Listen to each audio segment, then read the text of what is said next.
We have an update to a deadly shooting in downtown Toledo we first told you about on Friday. Tonight, we're hearing from the family of 36-year-old Andrew Shively after he was shot and killed outside of St. Paul's Community Center.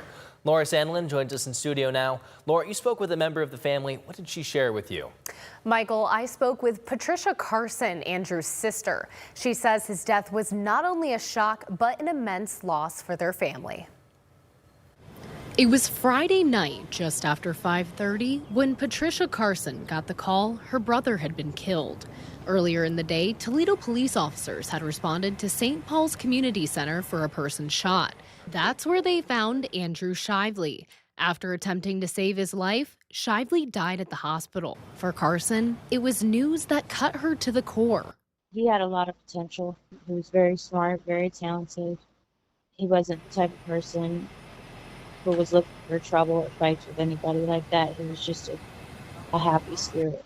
Talented and able to play anything he put his hands on. Carson saying most of their childhood memories filled with music.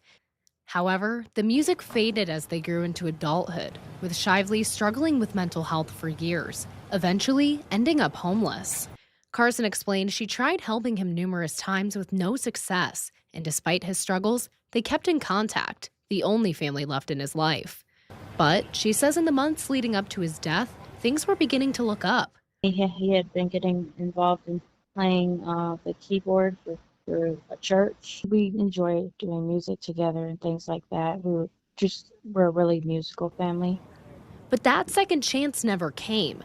Police tell WTOL video shows Shively approaching two people outside of St. Paul's Friday evening, showing Shively and the person, who was intoxicated, arguing before the shooter pulled their gun, shot Shively, and ran off. After I got the call from the coroner, I contacted my family members as many as I could to let them know.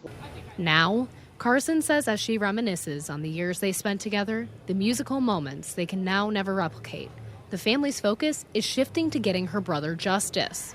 I'm planning on attending every court date and making sure they get the full maximum amount of punishment that they should receive for justice for him. He wasn't just a homeless guy who nobody cared about. He had a family, and me and him were very much still in contact.